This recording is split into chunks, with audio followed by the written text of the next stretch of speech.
My name is Chad Hoover. My name is Brandon Overstreet. My name is Russell Dillon. My name is Alfonso Jack. My name is Lisa Bennett. I'm Jack Snore. Cody Prather here. My name is Matt Ball. My name is Josh Carter. My name is James Bush. My name is Luke Stocking. My name is Jeff Jones. Brian Volpe. My name is Jeff Hodge. My name is Kevin Franklin. My name is Jamie Clancy. My name is Lonnie Ellaby. My name is Randy Howell, and you're listening to the Faith and Fishing Podcast.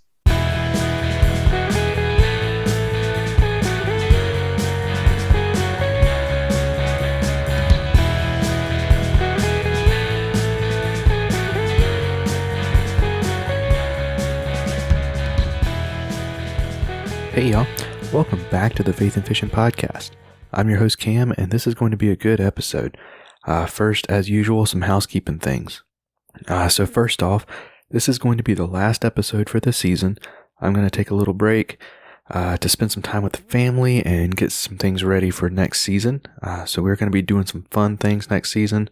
Most notably, once a month, we are going to be doing Faith and Fishing Live, where we do a Q&A and have a topical discussion, which reminds me, y'all send in topics for me to go live with, and it's going to be uploaded to the podcast platforms after that. We are also coming up on the big Faith and Fishing Christmas giveaway. Y'all aren't going to want to miss this one, so I'll be announcing the giveaway's end date in the post over on the social media platforms. But since y'all are listening to the podcast, I wanted y'all to have a little advantage. Not only am I announcing it here on the podcast before I'm announcing it on social media, but if you email me at faithandfishin@gmail.com, that's faith the letter N, fish the letter N @gmail.com, send me a message on Facebook at Faith and Fishing Podcast or on Instagram at Faith and Fishing Pod and tell me you're listening, I'll give you an extra 5 entries for the giveaway. So here's what we're giving away. And I've got to tell you that our sponsors really came through and we've got an awesome giveaway this year. So from Jade's Jigs, there's going to be $30 in gift cards. From Savior Outdoors, there will be a free rod retrieval device, and you'll be able to choose what color you want and whether you need a split grip or a full handle version for whatever rod you're going to put it on. From Porch Dog Pots, who, if y'all haven't heard yet, is my wife's pottery. So go follow her on at Porch Dog Pots. She's got some awesome functional handmade ceramics, but she is giving us one of her Christmas-themed Big Mouth Billy Bass doodle mugs. And from Get Outdoors Pedal and Paddle, an Onyx universal-sized automatic manual inflatable PFD. So yeah, we've got some awesome prizes from our sponsors. I can't say enough thank you to Savior Outdoors, Get Outdoors Pedal and Paddle, and Jade's Jigs for everything they do for me, and to my wife who puts up with everything I'm doing on the podcast and with fishing and all that stuff. So I also want to make sure that I am saying thank you to you, the listener, for being a part of this. As I always say, it doesn't matter to me if this is the first time you've listened to the show or if you've heard every single one. It means the world to me that you're listening, and I'm super thankful that you're listening. Speaking of being thankful, I hope y'all all had an awesome Thanksgiving. I know I wasn't super involved on the podcast or social media during that time, but Thanksgiving is my favorite holiday, and I'm always about spending time with family when that time of year comes around. So I will try to get back to it now. But yeah, we had a super busy Thanksgiving week and weekend. So really, I don't have any fishing news for you to share with you, other than I was able to get a hold of some gear that will hopefully make producing extra content next year a lot easier. So stay tuned for that. But we've got a lot to get into with the actual episode, so let's go ahead and jump into that. We've got Jeff Hepp of Fish the 50 on. We're going to talk winter gear in the product spotlight, but first, let's talk kayak transportation and learn from my mistake.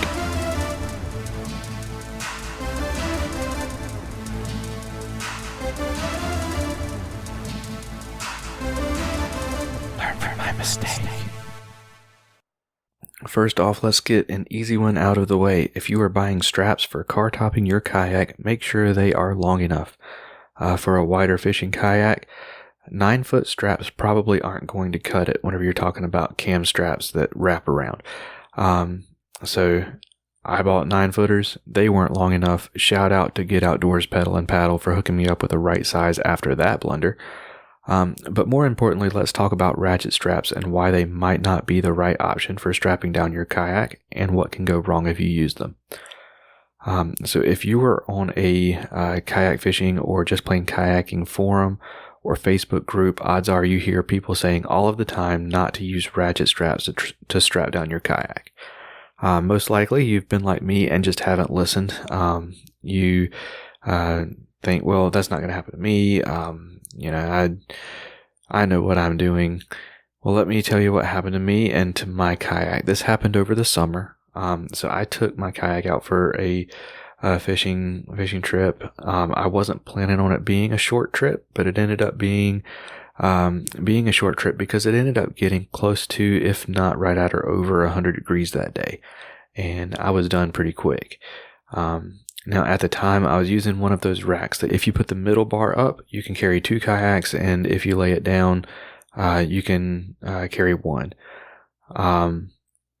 So this works great with certain kayaks, but others it does not. So my kayak never really fit this rack very well because where the hinge was made this big bulb where you have to have the kayak at an angle, otherwise that bulb is going to push into the kayak and make a dent in the hull.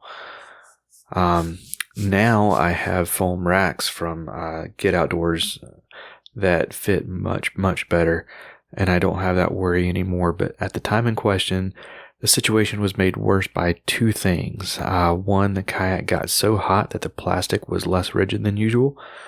And 2, I was using ratchet straps. So the thing about ratchet straps is they don't care what's there, they're not stopping. When you tighten it, they keep going. They will put a dent in your kayak if you over tighten them, or even if you only kind of tighten them when your kayak is sitting on something like a rack's hinge, or if it's really hot. God forbid all of those things create a perfect storm and you put 2 big dents in the hull of your kayak. That's what happened to me.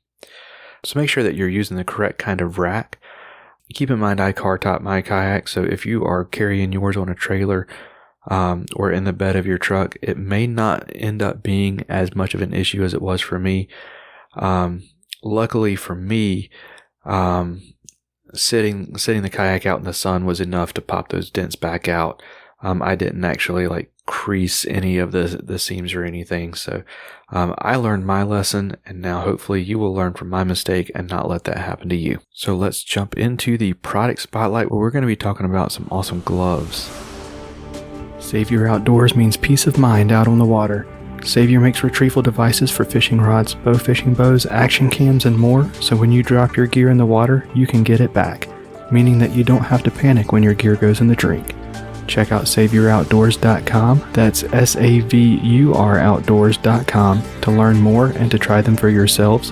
And since you're a Faith and Fishing listener, you'll get 15% off of your purchase whenever you use promo code FNFP15.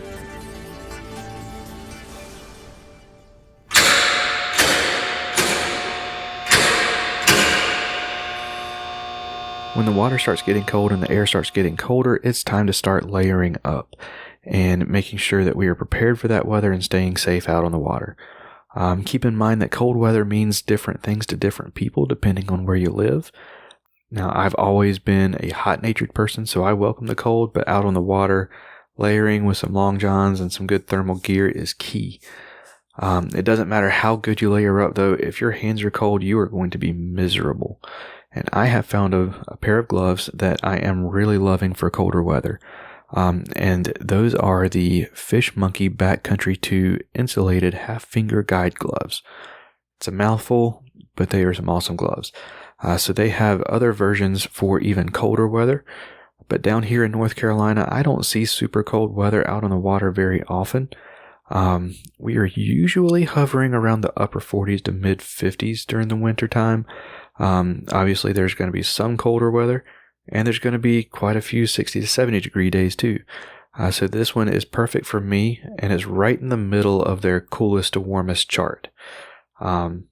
These things ended up keeping my hands a lot warmer than I ever expected from a half-finger glove, but those half-finger gloves let me use my fingertips to be able to tie knots or use my phone. So I wanted to have those half-finger gloves, and they ended up being a lot better than expected. So they are water-resistant, windproof, and they make sure that you can grip your fishing rod, paddle, net, or fish with what they call their monkey grip palm and the grips on the fingers. They also have Velcro on the base and straps in between the fingers to make taking them off so much easier than any other finger gloves I've tried, and really even more than full finger gloves. I mean, I've always had trouble getting gloves off, and these are pretty awesome. All in all, these gloves give me enough confidence in the brand to say that if you are in my part of the country, these gloves are perfect. And if you are in a colder part of the country, their warmer gloves are probably perfect for you. They also have some like summertime gloves to keep the sun off of your fingers and your hands. So definitely check these things out. So now let's get Jeff introduced. This episode's guest is Jeff Hepp of Fish the 50. So if you're on Instagram and you haven't checked out at Fish the 50 yet, you need to go do that right now. So what he is doing is he is out on a mission to catch a fish in every single U.S. state, and he has also caught some in Canada as well. So go check that out. He also has he's a veteran who is working now for the National Park Service. Has a really cool job over there, but he also this past season was the chaplain for the Paddle and Fin Trail Series. So he's got a lot of awesome stories that we're going to dive into. So let's go ahead and get things started with Jeff Hepp. Get Outdoors Pedal and Paddle in Greensboro, North Carolina offers a huge variety of kayaks, kayak accessories, stand-up paddle boards, and bikes and biking accessories from all your favorite brands like Yak Attack, Bonafide, NRS, Bending Branches, Kayak Cushion, Perception, Native, and many more. Get Outdoors offers demo days, rentals, repair and outfitting, expert rack installation, as well as courses to get you comfortable in your new boat. Check them out at shopgetoutdoors.com or stop by the shop and tell them Faith and Fishing sent you. Jeff, man, welcome to the show. Yeah, thank you. Appreciate the invite. Absolutely. Yeah, me too. So to get us started off, go ahead and give us the rundown of who Jeff Hepp is. Introduce yourself and let us know who you are. Yeah, so my name's Jeff Hepp. On Instagram, I go by Fish the 50, and I'm a veteran on a mission to catch a fish in every state. And I'm at 29 states currently, looking to hit 30 here in a couple weeks. And then next year I'm going to keep going. So I've done a variety of things over the last about a decade or so after my deployment, and just been learning how to fish and just enjoying every minute of it, loving life and seeing the country, and just enjoying my my time post-military, and been really growing in the Lord. So this past season I was kind of volunteered as a quote unquote chaplain for the Paddle and Fin Trail Series that they did. So that was a interesting experience for me. It was a new experience to do something like that and share Jesus with those guys, even though it was nothing really I'm trained for, but I had a heart for those guys. And so I've just been just doing a variety of things and gaining new experiences in the fishing community, working tackle shows I work for Raptor Tackle Roll, if you're familiar with them. Really good people there. I've enjoyed that. And I mean, I just have had a crazy run here in the last few years. So yeah, I mean, I'm just loving life. Awesome. So, first, before I go any further, I'm usually bad about letting the conversation get away from me and forgetting to say this, but thank you for your service. Appreciate that. Absolutely. So let's talk about your mission of catching a fish in all 50 states. Yep. So, where did that idea come from? Well, so when I was deployed, so I didn't really fish as a kid because I didn't have that in my family, and so I had fished a few times as a kid, but not anything serious. And then when I was deployed, um, my unit got a hold of some fishing equipment. I don't know if we bought it from the last unit that was there or whatever, but I was in Kuwait, but we were right on the coast. We worked at Kuwait Naval Base, and so we had a pier there, and we got this fishing equipment, and I don't even know what we used for bait, but I think we pulled some bread or something out of the chow hall and took it down there. And so we started trying it, and I caught this little bait fish. I mean, it was just the tiniest little thing, but I was the first guy to catch a fish, and it was a tiny thing, and they cut it up and used it for bait.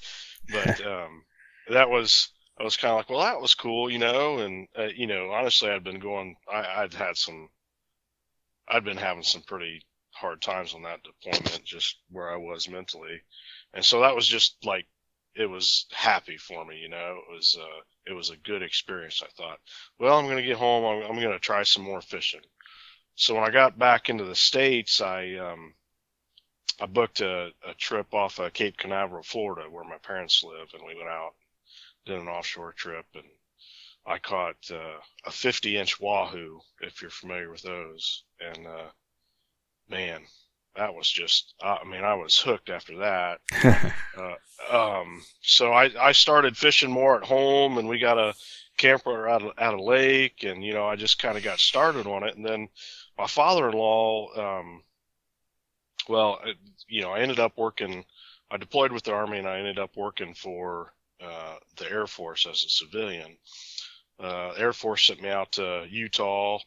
I caught a fish. I actually caught a carp in Utah on a pink Mep spinner, of all things. That's awesome. And so then a little bit later, my father-in-law booked a trip, muskie trip, at Cave Run Lake in Kentucky.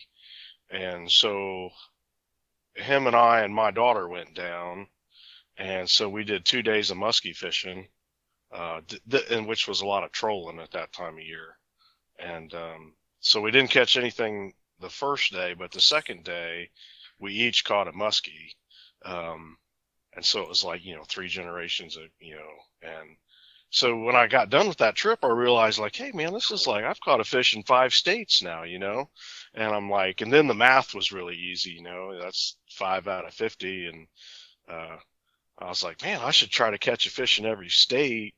And then I was like, once that idea was even just thought, like it couldn't be unthought, and so I was on my way then. So then I just started everywhere I went, and I travel a lot, either for work or with my wife or the kids or whatever. So anywhere I went, I packed a fishing pole or booked a charter or whatever. So I just been collecting experiences along the way and learning and having a great time. So yeah, that's how all that got started. I think that was 2015 or 2016. Okay. So, Absolutely. So whenever you go fish at a new state, do you try to target a new species every time, or are you just aiming for a fish? I started off with 2 basic rules, and those were, it had to be legal, and I had to have photographic evidence of some sort. But there really wasn't any, I didn't know enough about fishing at the time, so I just started fishing for whatever. But it's kind of morphed into that for every state that I go to, I don't particularly care what the species is, but I want it to kind of be representative of that state, if that makes sense. Yeah, for sure. Because I just want to, like, I'm an experience junkie, man. I just want to do a new thing. So, like for Texas, my goal there is to go down to fish for alligator gar on the Trinity River, right? So, For sure. like, and then you get this idea in your head, and you're kind of like, well, I don't really want to give up on that. But there's other states where, just I happen to be there, and I catch what I catch, So, Right. and which has also made me,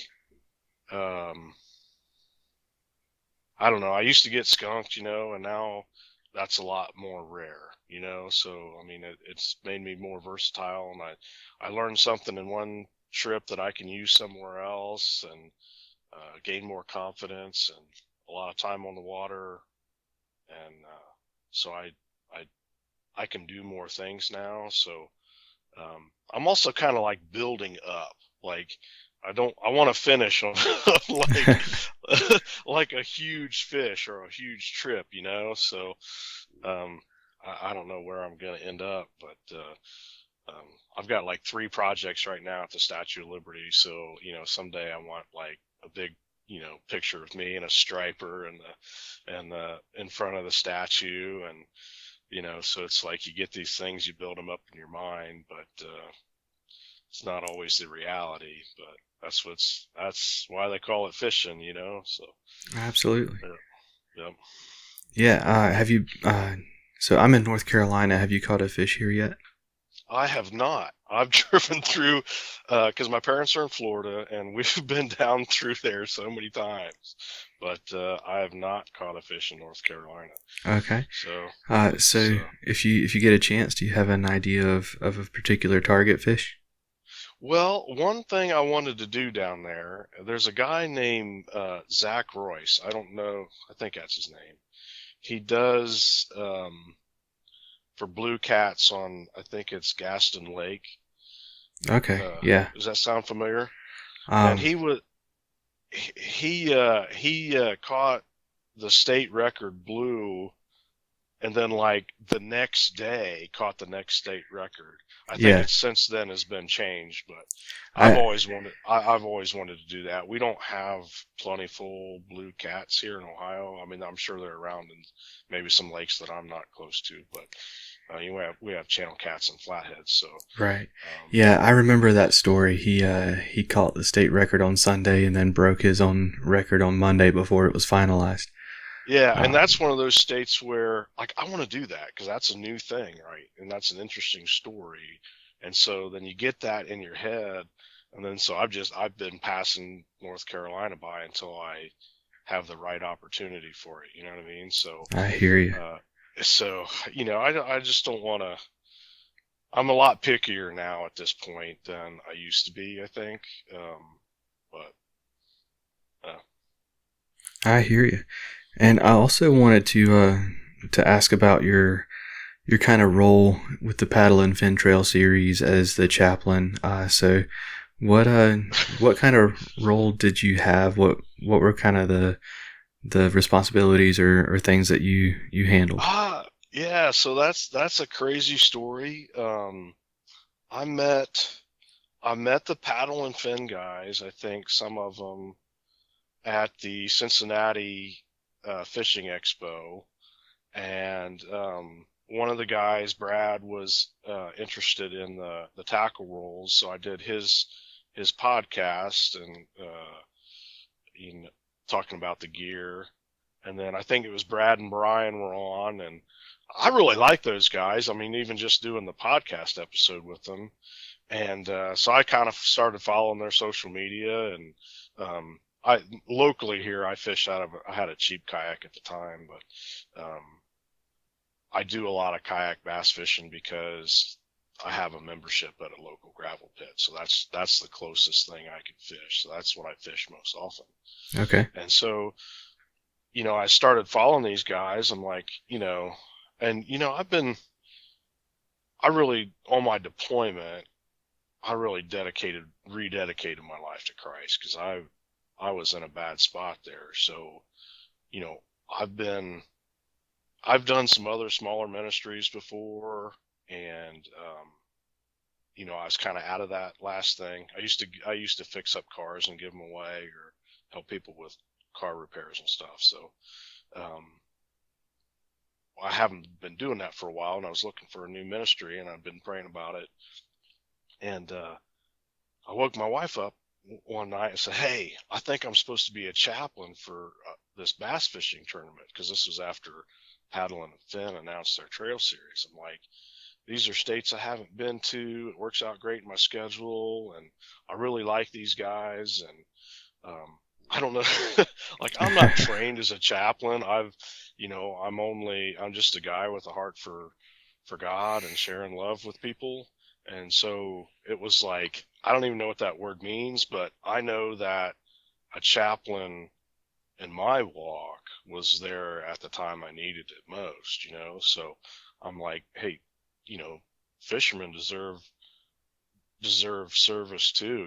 They deserve to have somebody in their corner. So I'm like, I'm going to do it. I'm going to make this up. So I emailed him in like October and November of last year and said, "Hey, I want to be a chaplain. I don't know what that means. I've never done it before. I don't know if this thing exists, but let me know how I can get involved." And so it was crickets. I didn't hear from them for almost, I think it was 4 months.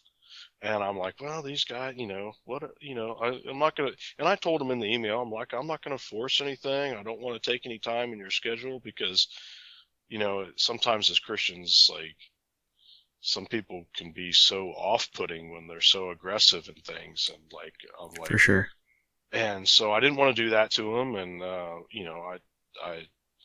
I was like, okay, I get it. They're setting up a new series or whatever. And then all of a sudden it was like, damn, like these guys started emailing me like, yeah, we almost forgot about you, but we want you to be a part of it. And I was like, okay, well, let's do it. And so it was like, I don't know, I had like 5 or 6 weeks to get ready for my first event with them down at Dale Hollow. And, I made it up as I went the whole time, and I thought there's going to be somebody on the road that needs help, or somebody that's having a crisis, or somebody just needs somebody to talk to. But really, I got to know the Paddle and Fin crew a little bit and spend time with each one of them as I could, as time allowed, and just all I did basically was hang out with the guys for the weekend and gals. Susie's great, and I just tried to love on them and be a good person, and just say I'm doing it for God. They didn't really need anything from me. It's kind of like one of those situations where, like, they help me more than I help them. You know what I mean? Because they're really good people. They're easy to hang out with. They care about each other, and that's pretty general statement across the kayak bass fishing community too. Like, Yeah, absolutely. it's a very chill atmosphere, and people care about each other. People root for each other, even though they're competitors. And so it was an interesting experience, and I'm glad I did it. And it kind of, some of those events just kind of, we got some really hot weather in the summer, and then COVID kind of kicked up towards some of the events that I was planning on doing here around Ohio, and so it's kind of the end of the trail season kind of fizzled out, unfortunately, with them. But yeah, I mean they're really good people. But I think one of the things, and I wish I had told those folks, so if they're listening or anybody else is listening, I just want to say that I wish I had told them being a good human is not enough when you're talking about being saved. You know what I mean? Like, that's like being good is not going to get you into heaven. And I just regret not having said all that to them. I didn't want to be pushy with them or anything, but I just want them to know that I care about the eternal consequences. You know what I mean? And Yeah, for sure. so so anyway, I mean, that's a learning experience, right? When you're taking on a new ministry and, but those guys were very open to it. I mean, none of them were, I would say, open. Well, one or two, we had conversations, but about their walk, but mostly it was like they were open to listening to me, and they were kind of feeling me out, I guess, but nobody in that crew was ever rude or mean or disrespectful or anything like that. So just good people, man, just good people. I hope we get to do something next year with them, or another event, or whatever they decide to do. But Absolutely. yeah. So since you brought it up, let's dive into the eternal consequences. Like you said, it's something that doesn't get talked about specifically a lot on this podcast, but Right. But I definitely would love to dive into it a little bit. Sure. Kind of for our listeners, anyone who may not quite be quote unquote up to speed with the Christianese that we use. Right. Kind of explain what you mean by that. Well, so as Christians, we believe that, I mean, there's a heaven and there's a hell, right? Like, we're right now, and I heard a good quote the other day from, I think it was Pastor Robert Morris, if you're familiar with him, but he's like, people tend to think that we are humans and we have spiritual experiences, but we're really spiritual beings having a human experience, right? So we have a soul, and that is separated from God, and we get to choose.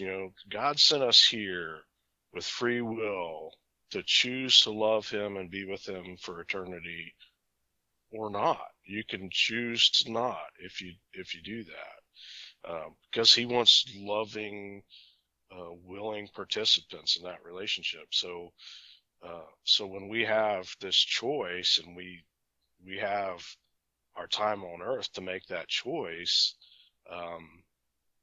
it's more than I'm a good person living on earth and I have a certain code of conduct that I live by, right?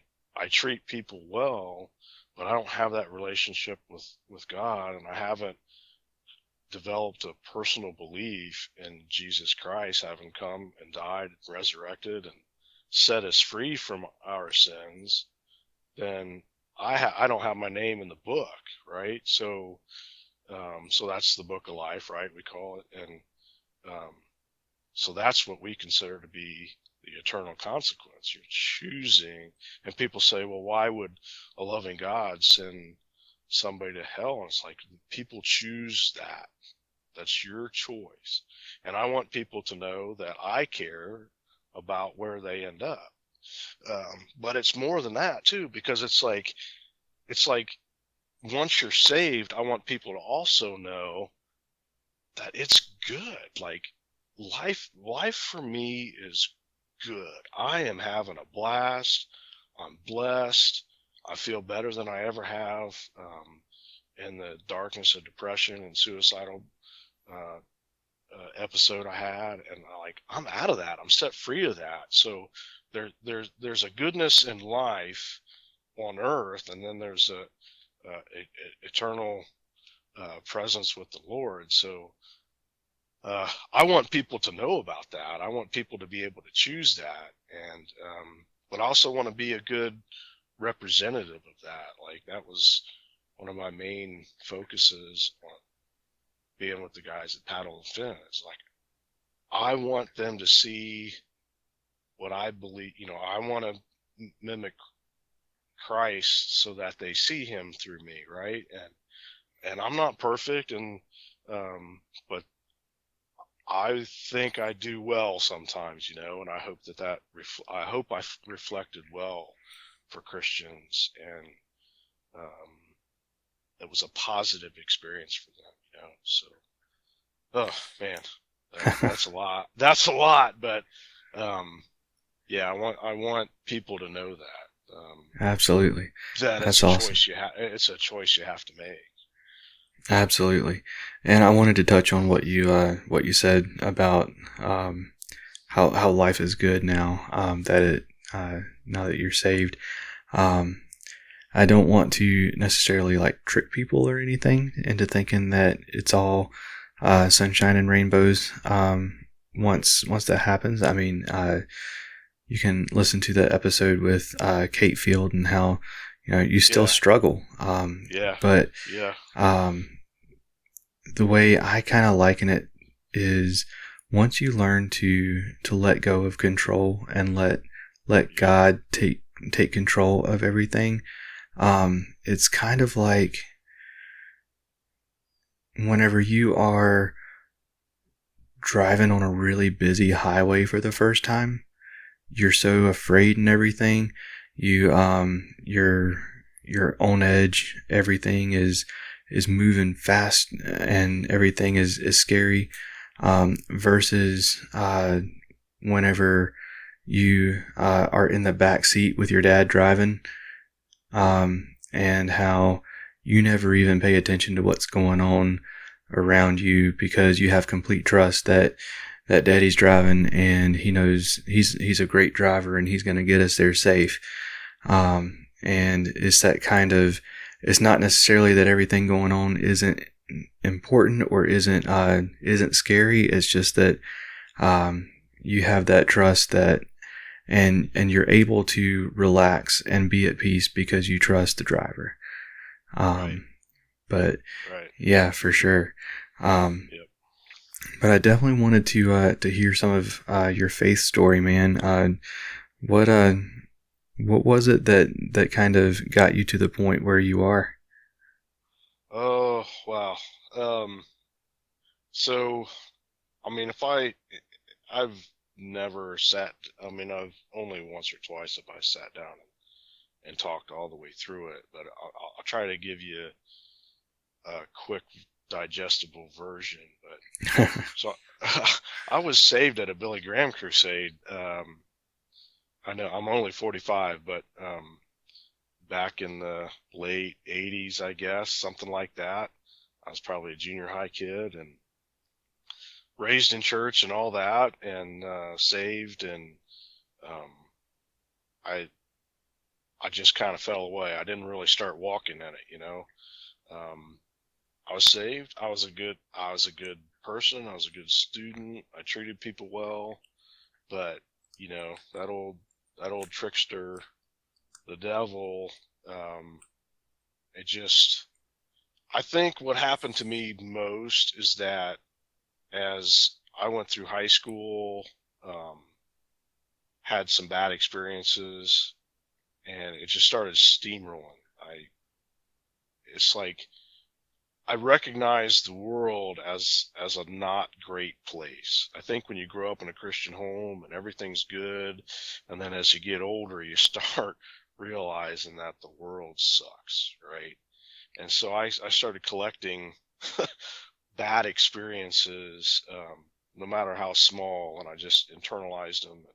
I got bitter and angry, and I got to the point where I wasn't happy with God for creating a world that we live in. And I blamed him for what was really the work of Satan in people's lives, right? And so I was tricked into that. And so it continued to get worse, right? And then I got the bright idea to join the Army. I was 28 when I enlisted after September 11th. And so as a person, I was just getting, I hated the world, but the longer I was in it, the more and more I became like the world. And so there's a verse that says, don't do that, right? Don't be conformed to the world, but I got suckered in, right? So, which is a pretty common story. And, For sure. oh geez. So, in my time in the Army, a lot of time away from the wife, porn, I cheated on her, that kind of thing. Became the person I didn't want to be. And, you know, once I was on my deployment and all that stuff, I had 2 vehicle accidents. I had rolled a Humvee, and also I got hit, totaled a Suburban after a drill one weekend, and had some other stressors in my life, financial stress, because I actually made less in the Army than I did as a civilian. So during my deployment, a lot of isolation, more depression, suicidal thoughts, isolation from my unit, and it was just bad. It was just bad all the way around, and it was the common denominator was me, right?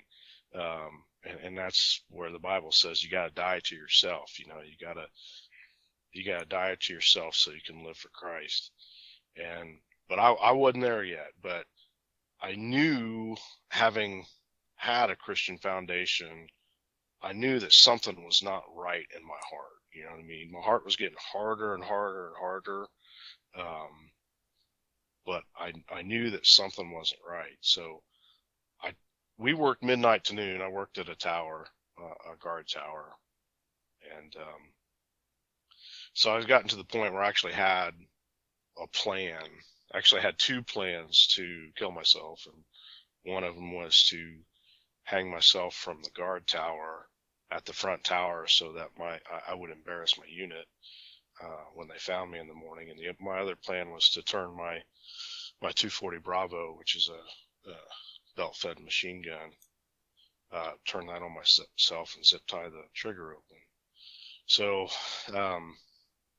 I think when you get to that point, I just thank God that I had some foundation and relationship to recognize where I was.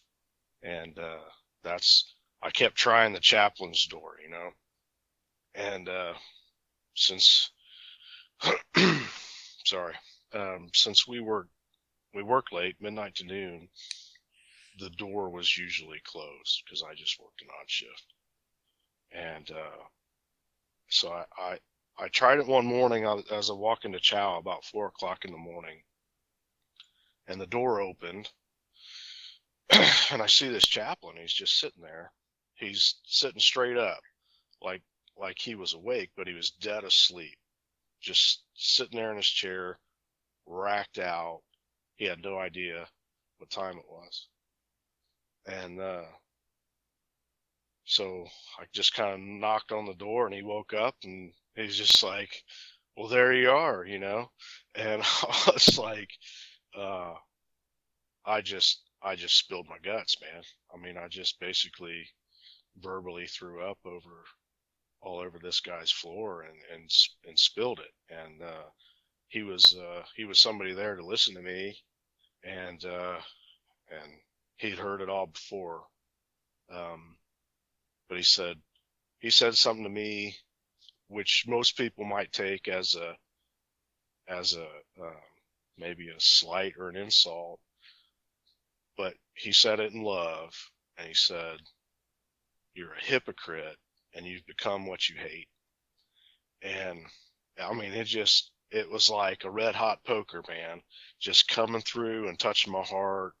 And it was like, you're absolutely right. And I think that was the point where I realized that, you know, I was the problem, and it was time to make changes. And so, I mean, he talked to me, gave me some good resources, and he just cared. You know what I mean? Like, he cared. And so that's why when I talk about, like, yeah, I'm going to be a chaplain for a bass fishing tournament, like, maybe that doesn't make any sense to people, but like I said, who knows who's out there that would need somebody to talk to in the right moment. So I'm like, I did it, and whether I have the training for it or not, I feel like I had the heart for it. And so I hope that came through for those guys. And, I hope the next thing I do, will be good for somebody and do some good for the world. You know what I mean? So, oh, okay. So that's the short version.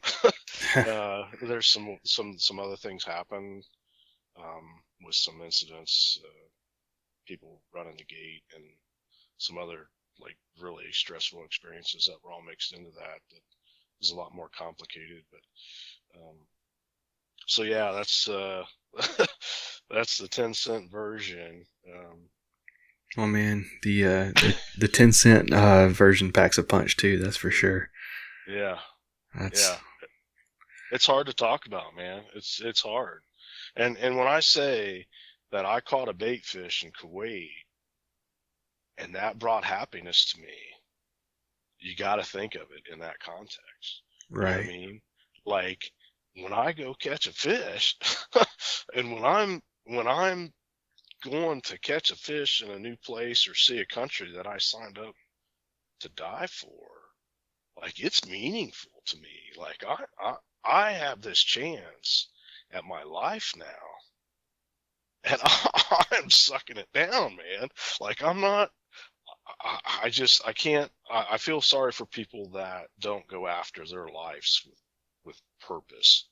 And so I'm loving life. I've been given a fresh lease on this deal, and I mean I'm going for it. So I've been having a blast, and I've been like you said, turning over that control. Like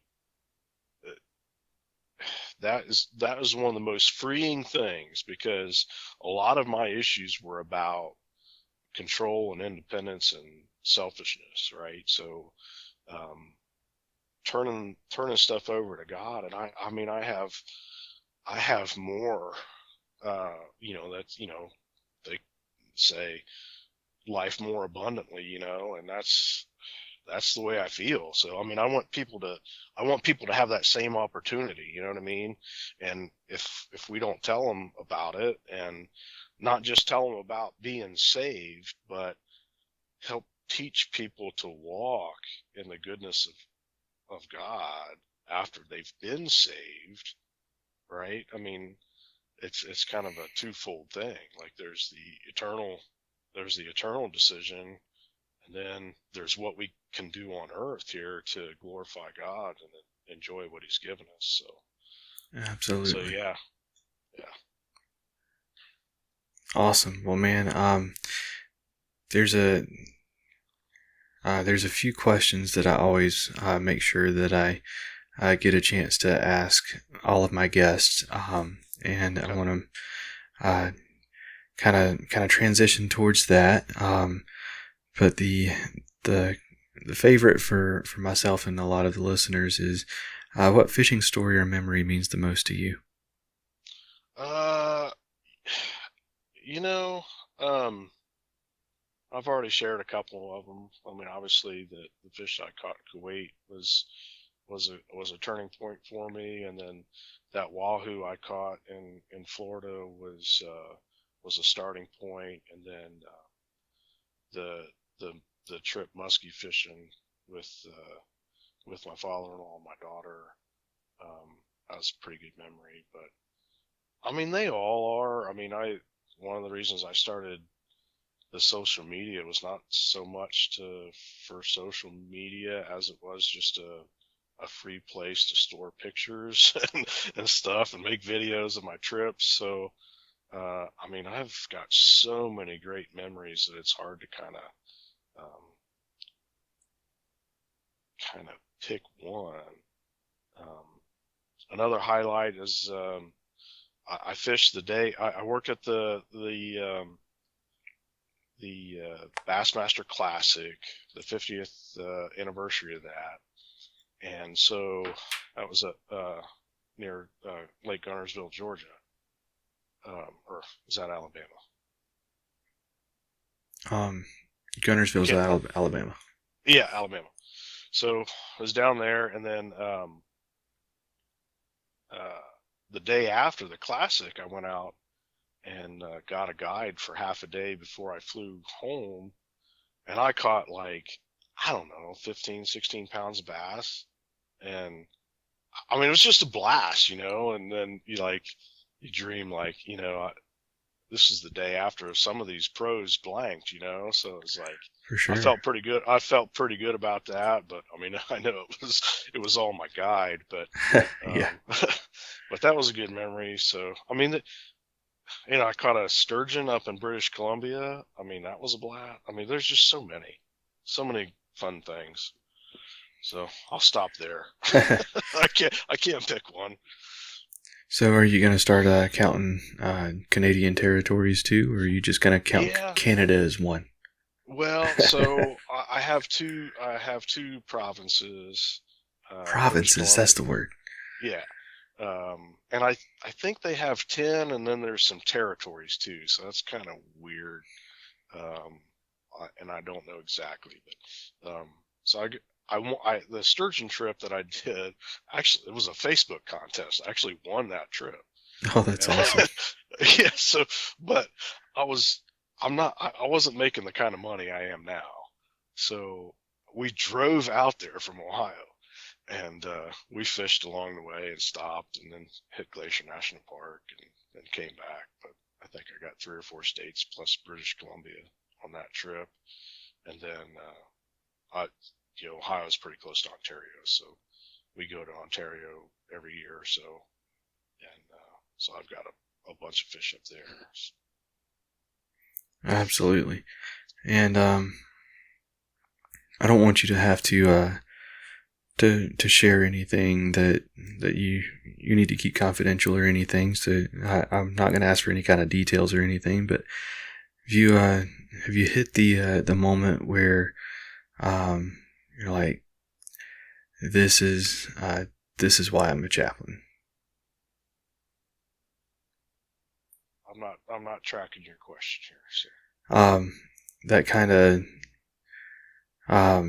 situation where as the chaplain for the trail series, you're like, this is why I'm here. Yeah, absolutely. It's funny you mention that, because I got another podcast I'm doing with one of the guys. It's Chris Slifka. Okay, yeah. He does the mindset. I was supposed to do it with you last night, but we couldn't get it done. I think we're doing that Thursday. And so when was that? I forget which river we were on. It was the Wabash River or something. Might have been in Indiana. So I told the guys that I was there for whoever needed help. I was there to serve people, right? So,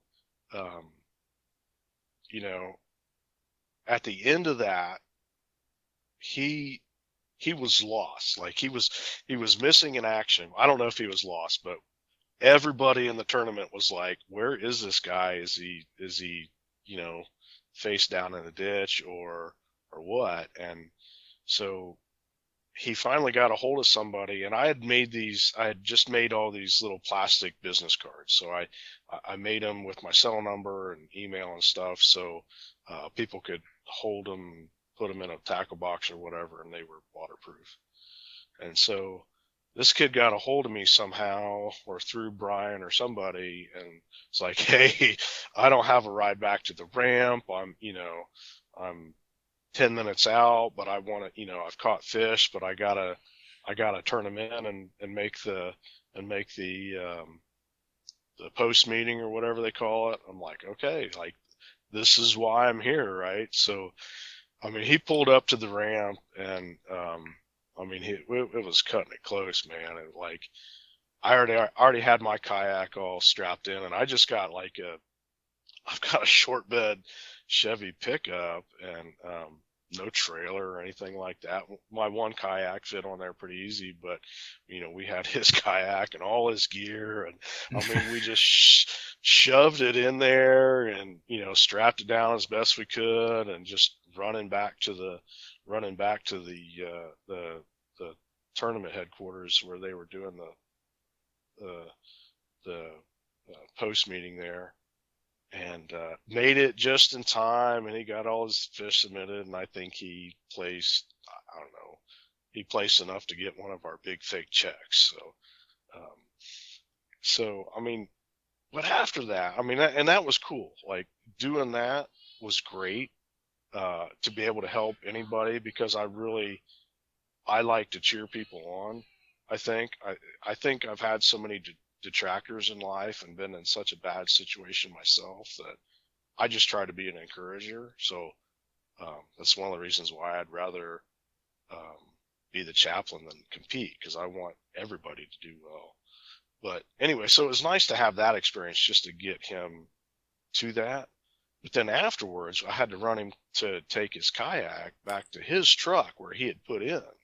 Right. And so there was a company there called 153 Baits, if you're familiar with them. Of course, the story is from at the end of John, where they catch 153 fish. I don't know if you're familiar with that story, but I am, and mostly because of John from 153 Baits. We had him on a couple months ago. So yeah. So, but so I had a bunch of these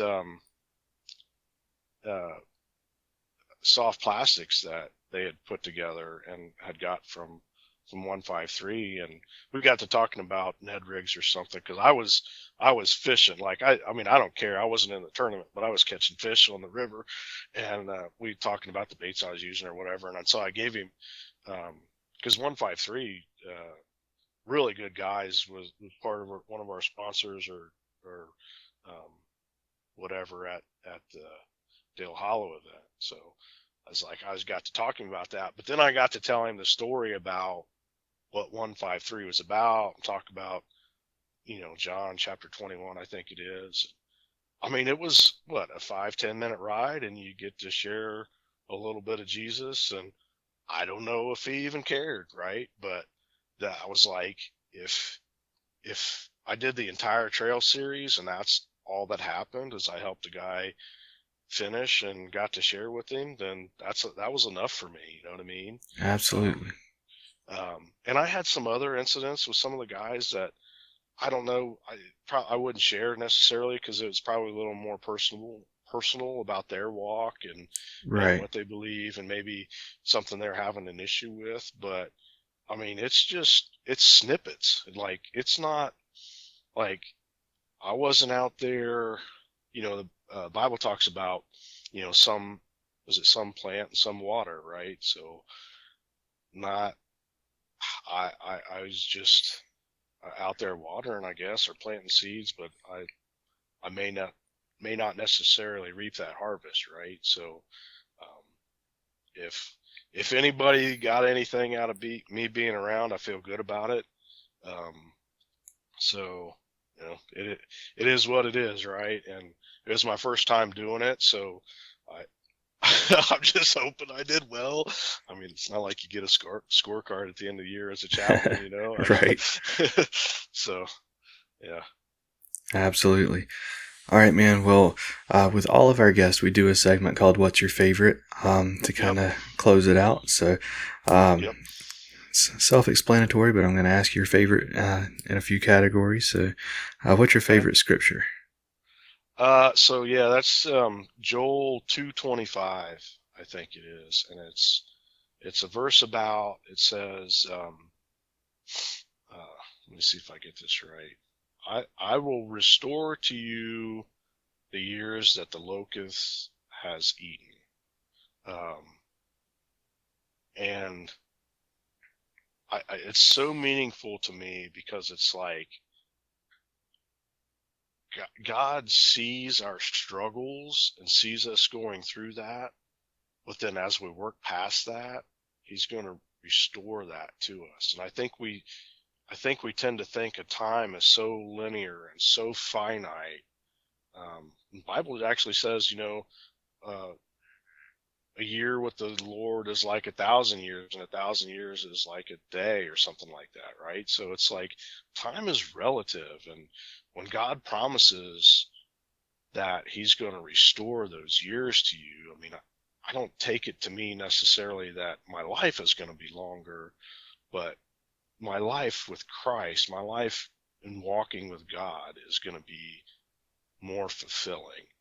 And I mean, it's just been once I internalized and accepted that concept, I was able to start walking in it and just believing in it and like just having it. And man, I been married 21 years, and she stuck with me, and my kids are doing great. My daughter's a valedictorian. I mean, I got a great house, got a great job with the National Park Service now. I mean, I'm loving life, and I want people to understand that that's available to them. So I guess that's why that one sticks out so much to me. It's so close to my heart. So Absolutely. What about your favorite Bible story? I really get into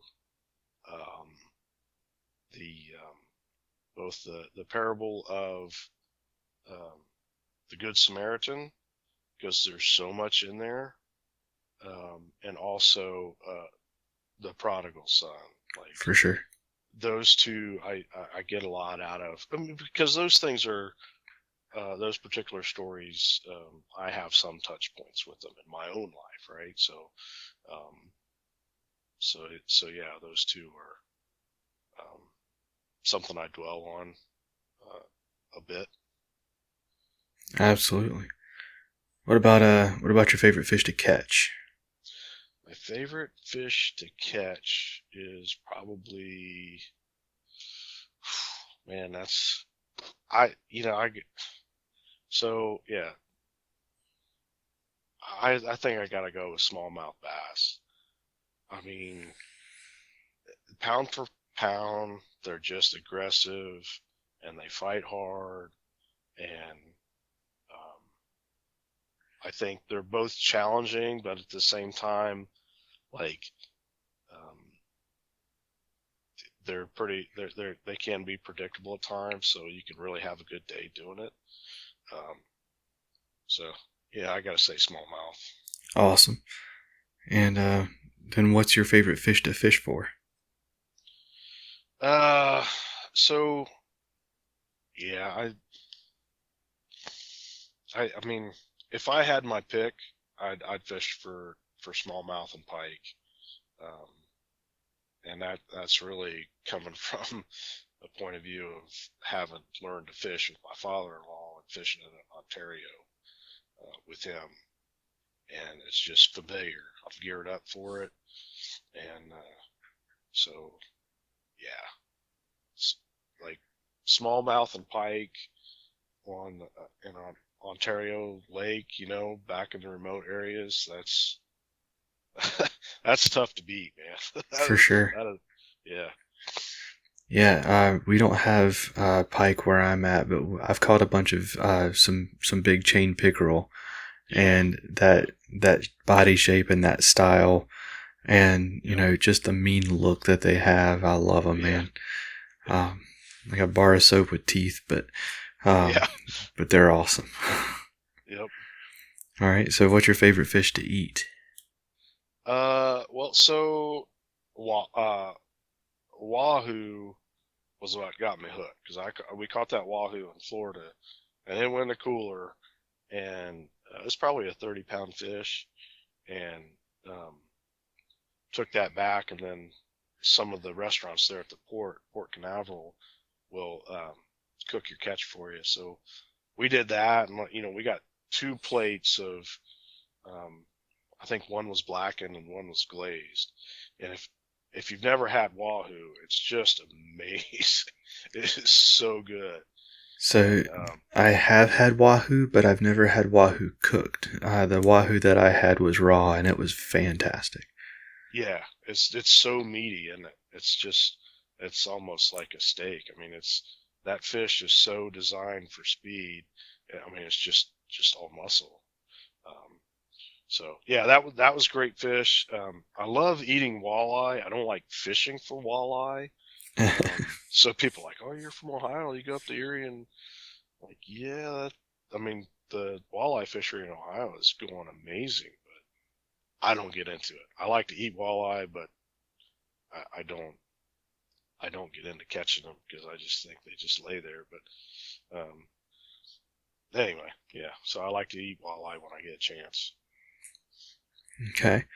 And since we're hungry now, Yeah. what's your favorite fishing snack? You know, I've listened to several episodes about this fishing snack, and I'm like, I whatever. Like, I mean, I eat a lot. I eat a lot when I'm snacking, right? I mean, I snack all the time on the boat, and so I don't really have a favorite. I guess one of the things I do is at this local gravel pit. I fish quite a bit. There's a gas station down the street. And if I stop for, if I'm pan fishing or something, I stop for some bait or whatever. But a lot of times I'll get a Diet Dr. Pepper and like one of those giant fudge rounds, like the double stacked fudge rounds. Of course, with the diet soda, and I'm sure that there's some magic in the diet soda that's going to erase this giant fudge round. But yeah, I'll do that quite often. But a lot of times I'm in the boat, like when we go to remote Canada, like I just pack a whole bag. Like I'll have a lunchbox or a backpack and just tons of snacks, jerky or sausage or whatever. So I'll have multiple snacks to choose from. So that's my preferred situation. I hear you. That's something. I definitely have my favorite, but that's something that I need to get better at is eating and making sure I'm hydrated when I'm on the water, because I am one that I'll go for 8 hours and I have to force myself to stop and eat or grab some water. I mean, I just get so into it that I just forget all about it, and then of course I'm dehydrated, making a whole bunch of stupid mistakes, and I'd have a much better time on the water if I just drink water. But yeah, yep. Yeah, man. So, what's your favorite body of water to fish? So I'm gonna let your listeners in on a secret here. There is a lake in Ontario called Akawakenda, and it's remote, and you have to portage to get there. But it's like when you hit that portage and you got the boat through, like you have to drag the boat through and then carry all your gear back to this lake. And it's like a magic portal. It's like a poor man's fly-in trip. You know what I mean? It's like, Right. You can afford to get there because you don't have to, like, we can drive up there, drop the boat in the first lake, and, we've just got all of our snacks and a ton of baits. And this lake is just like, it's kind of long and narrow in spots, but it's got dozens of little bays, and it's got some really deep spots. So 50, 60 feet deep in spots, and then, 3 back bays and weed beds and rock points. And so it's, at some point, smallmouth got into this lake, right? But the locals don't fish for smallmouth. They don't like smallmouth. They tell you, throw those on the bank. And so it's basically this giant lake that nobody can get to, or nobody takes the time to get to, full of smallmouth that nobody fishes for. So it's kind of like this magical place, and we can go a week up there. We were up there for a week, and we saw 3 other boats, and I think they were all bear hunting. So That sounds amazing. It is, And so I don't normally tell people the name of the lake, honestly. But I'm putting it out there. But it is work. I mean, you gotta now to get across the border, you gotta get vaccinated, fill out the forms, and do all that stuff. You gotta drive 15 hours up there, and then it takes us half a day just to portage, and so it kind of separates the casual fisherman from the idiots like me. But For sure. yeah. So you said it's a 15-hour drive for you? Yeah. Ooh. Yeah. So, well, I guess probably closer to 14 and a half. It kind of depends on your day, but yeah, I'm just kind of thinking what that means for me. you'd be flying to it. Yeah, that would be the smart thing to do, wouldn't it? Yeah. So anyway, that body of water is. We were up there. We counted 232 fish for the week, and I would say well over, I don't know, 60% of those were smallmouth, and almost all of those were 18 to 20 inch smallmouth. Wow. And we've caught bigger. My father-in-law's caught a 23 out of there, and I've caught a 22 and a half. So I don't know if that year class has died off, and then this current year, class at the 20 inch mark, we were hitting 20s and 20 and a quarter. But I mean, that is an absolute blast. That is a blast when you're getting into that kind of fish. And we could have caught more if we were fishing different and looking for more of the small pike. But yeah, that was a great trip. Great trip. Awesome. And what's your favorite lure to throw? So I throw a rattle trap a lot if we're talking hard baits. Also throw a bait that's called a gliding wrap, if you're familiar with that. I am not. So that's an old pike bait that Rapala made for a long time, and now you can only buy them from Estonia or somewhere, but it's like it's a glide bait. Like, we fish it a little different, where we actually troll and twitch it, and the pike up there just smash it.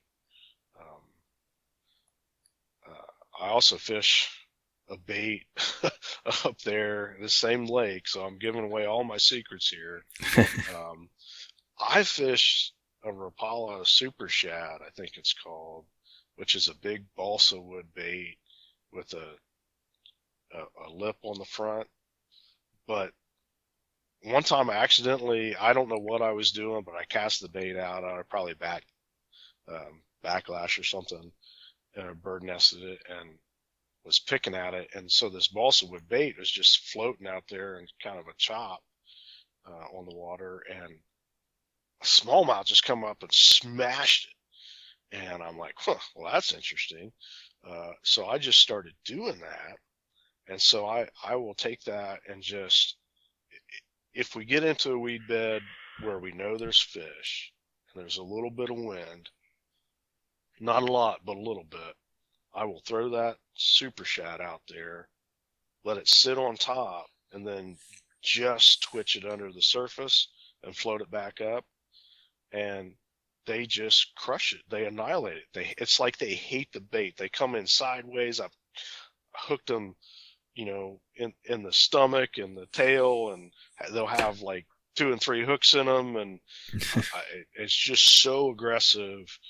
And I love watching it blow up on the surface like that. And so I kind of happened into that technique. I don't know if it's a real technique or anybody else has tried anything like that, but yeah, that is an absolute blast, man. That's one of my favorite ways to fish. Awesome. And last but not least, man, what's your favorite time of year to fish? So I'm currently on a kick. A couple years ago, or almost 3 years ago now, I decided I want to catch a fish every month.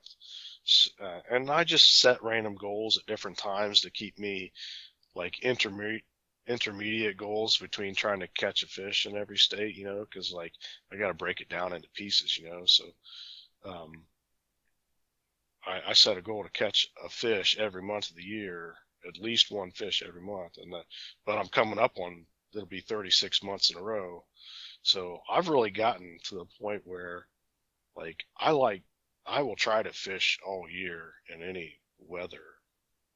And again, it's just everything's a new experience. But one of the fun things that we have to do here in Ohio is we have brown trout in the Mad River. And so like during January, February, and we don't get very real predictable ice here. I'm just kind of at the southern end of ice fishing. So during that time, the trout will come up and do well in the Mad River. And like if you get a snowfall and the water's melting off and raising the river, but at a clear, predictable rate that's not so muddy, man, it just seems like those brown trout will feed. And it's just, you can get out there and it's like super quiet because there's nobody else on the river and the snow and all that. That's a pretty cool time to fish. Just because it's different, it like breaks up the monotony, because I spend my whole, from April to October, I'm like bass fishing or something. So, and then we usually take our Ontario trip. Because of my job, I can't really do much in September. So it's like the last week of September or first week in October that we finally get to go to Ontario. So yeah, but I fish all year, or I try to, and so I guess I don't really have a favorite. But if I had to pick a favorite, it would be fall fishing, Lake Aquakenda, topwater, smallmouth bass. Awesome. I mean, just running a topwater bait across a Canadian lake like that when there's nobody else around except maybe an eagle or two. You just get a giant smallie blowing up on your bait. That is hard to top. I mean, I at least from where I live, you know what I mean? For sure. If I lived closer to an ocean or something, I could do something more awesome. But that's pretty tough to beat, in my opinion. I hear you, man. Well, we're going to start wrapping things up. What do you have coming up for you? So yeah, my next trip is I technically work for the National Park Service, and my office is technically in Denver, even though I'm in Ohio. And so they're flying me out there to meet some of the people out there to Denver. And I've caught a Colorado fish. I had a really good trip out there. But while I'm out there, I'm going to drive up into Wyoming and do some fly fishing on the North Platte River. So do a drift boat. I've never done a drift boat before, so I've never fished out of a drift boat. And I got a guide that a friend of mine recommended, so that is next on the agenda. And for next year, I don't know, man. I really kind of take life as it comes. Try to get some trips in where I can. So I don't know. Might try to go back to a buddy of mine wants to go back up to the Boundary Waters with me, so we might go back up there, even though I've already fished Minnesota. But I hear you. So yeah. Yep. Yeah. Well, while you're over there, ask them why nobody in Colorado or Wyoming is listening to my podcast. Well, probably because they're out hunting and fishing, I would think. No, I've only got 9 more states to check off for your listeners there. Yeah. So how do you track that? How do you know? It is tracked through through Anchor, who puts the podcast out. Okay. And it's just through IP addresses. So if somebody's listening through a proxy, I mean, it may not show up correct. It may tell me Well, that may I'll be do where you. my Zimbabwe listener came from, but I'll try to do you a solid, and while I'm out there, I'll plug in. But actually, I think my work computer actually proxies back into the Denver site sometimes. So okay. if you get one pop up when I should be working, that was me, right? I So, hear you. I don't know if it'll show me when they listen, but that yeah, better not. awesome, man. And I want to give you an open floor for sponsors and supporters. Anybody you want to say thank you to? Yeah. So I just gotta give a shout out to Raptor. Here's a quick Raptor tackle roll. Took me on when I was nobody. So I'm just pro staff for them. I'm not even sure that I'm actually officially signed up pro staff with them right now, but I plug them any chance I get. But they were the first company to kind of take a chance on me to do anything, and that's because I met them at the Columbus Fishing Expo, and I was getting ready for my next Ontario trip, and I saw these Raptor tackle rolls and thought, man, that is a great way to go on a remote trip. And so I bought a couple on the next year. I'm like, dude, sign me up because I really like this product. So, they've sent me on, I've worked several shows for them, and sent me the Bassmaster Classic. But the funniest thing happened to me when I was at the Columbus show one year, and I'm just like the first day of the opening of the show, like our booth was right beside the entrance. And so when they open the doors, like we're the first stop. And so I start, showing the first batch of customers the product, and I look up, and this guy's got his phone like right up in my face recording me. And I thought that was kind of weird, but I'm like, well, I got all these customers here, and then I look up, I'm looking at this guy, and I'm like, that guy looks really familiar, and I couldn't, here I am trying to give this, spiel to all the customers, and like, I finally realized it was Scott Martin. He was like, and when you look up and Scott Martin is recording you, it was just kind of surreal, and it's like, wow, like, I didn't expect that, but like, I would encourage people to, I know there's all kinds of pro staff deals out there, but encourage people to go out and work the shows, get to know people. That's how I met the paddle and fin guys, right? And so if somebody's doing pro staff, and you want to move up, and I assume in the tournament world or anything in where you're doing marketing is, get your boots on the ground somewhere with a company that will actually allow you to work a show or go on the road for a product or do something like that. Not just the social media. And not that I'm any shining example, because I'm not trying to make any money. You know what I mean? Like, Right. I have a great job. I'm self-funded. I'm like not trying to do that. I'm just trying to meet people and learn the business and have fun with it. But, so Raptors treated me really good. And I'd also like to give a shout out to, this guy, from Oblivion Baits. He sent me some product, for free one time, and I said, hey, let me, kind of promote this, because he's got this little paddle tail swim bait, and he takes and he puts this hologram material inside of it, and it's so shiny, and I love it. And so I was like, I gotta have some of those baits. So he sent me a pack of those, but he also sent me a pack of these, he called them dead crawls or something, under crawls.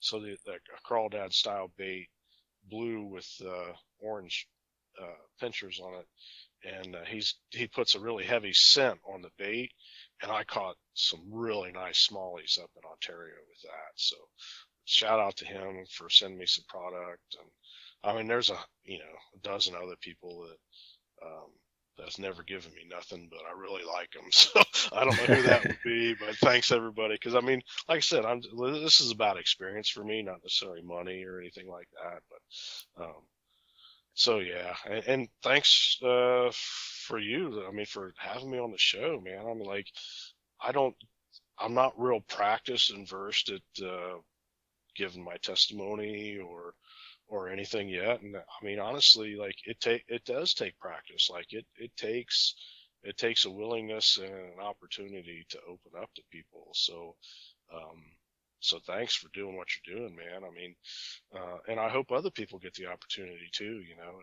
Of course, it was hard to follow, Kate Field there. Like I just, I was like, just listen to that episode. I was like, geez, he's going to have me on after that.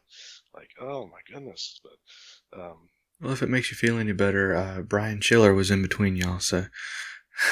yeah. I saw that he was coming up or just on or something. So, yeah, I'm trying to get caught up. I go through these spurts of podcasts, and when I get time, or if I'm on the road or something, I'll just pop one on. And so, yeah, that's I can't believe people keep inviting me back to yak. But if I get a chance to talk about Jesus and fishing, I'm gonna take it. So Awesome. So yeah, man, and where can people follow your adventures, plug social media, videos, any of that good stuff? you know, if you have on Facebook, I had a Fish the 50 Facebook page. I don't really use it much because I got tired of them changing everything. But if you want to look for me on under Jeff Hepp, which is HEPP, like, and you got a fish in your profile pic, I'm probably gonna accept your request. And then I spend a lot of time on Instagram because I can really keep that focused on fishing without a lot of other crap in my feed. So that's at Fish the 50, which with a 50. So Fish the 50. I spend a lot of time on there, and I post some short videos and long videos. I think my content is amazing, but I mean, who knows? So get on there and tell me what you think. Lots of pictures of smallmouth on there for anybody that likes to see that kind of thing. So I have a YouTube channel. I post every once in a while. If you want to look for Fish to 50 on that. That's about it. I wrote a couple blogs, and if you do some real good research, you'll find it. But haven't written much for a while. I kind of enjoyed that. Like I said, I start things up and I try them and do different experiences and see what sticks. So that's the joy of being a veteran and having my freedom secured for myself, and I take full advantage of it. So. Absolutely. All right, man. Well, thank you so much for your time, for coming on, and for opening up with your story, and just kind of jabbing the jaws with us, man. Yeah, I appreciate the time. Jade's Jigs, based out of Southwest Missouri, make finesse jigs without the lead. Jade's jigs are made with an eco-friendly tin bismuth alloy that weighs less than lead, meaning you can get the same water displacement and profile size with less weight on your finesse presentation for the fish to feel. Jade's Jigs offers a variety of styles, including Ned heads, finesse EWG heads, and skirted finesse jigs, and they are ready to ship, so you get the custom quality without the custom weight. If all of that wasn't enough, they flat out catch fish. Head on over to jadesjigs.com, that's JADESJIGS.com, to see what they have to offer, and since you are a Faith and Fishing listener, you can use promo code FNF10 to save 10% on your order. Another huge thank you to Jeff for coming on the show, sharing his stories with us. If you want to follow Jeff's adventures and see how long it ends up taking him or how quickly it happens, catching a fish in all 50 U.S. states, check him out at Instagram at FishThe50, and I will leave links in the show notes to that. I will leave links in the show notes to the Fish Monkey gloves, as well as all things faith and fishing, Get Outdoors, Pedal and Paddle, Save Your Outdoors, and Jade's Jigs. So that is going to do it for this episode and for this season. In the meantime, don't forget to keep an eye out for the Faith and Fishing giveaway, the Christmas giveaway. Make sure that you let me know that you're listening so that you can get those extra 5 entries for that giveaway. And make sure that you enjoy your holiday season, no matter what it is that you celebrate, whether it's Christmas or Hanukkah or Kwanzaa or whatever.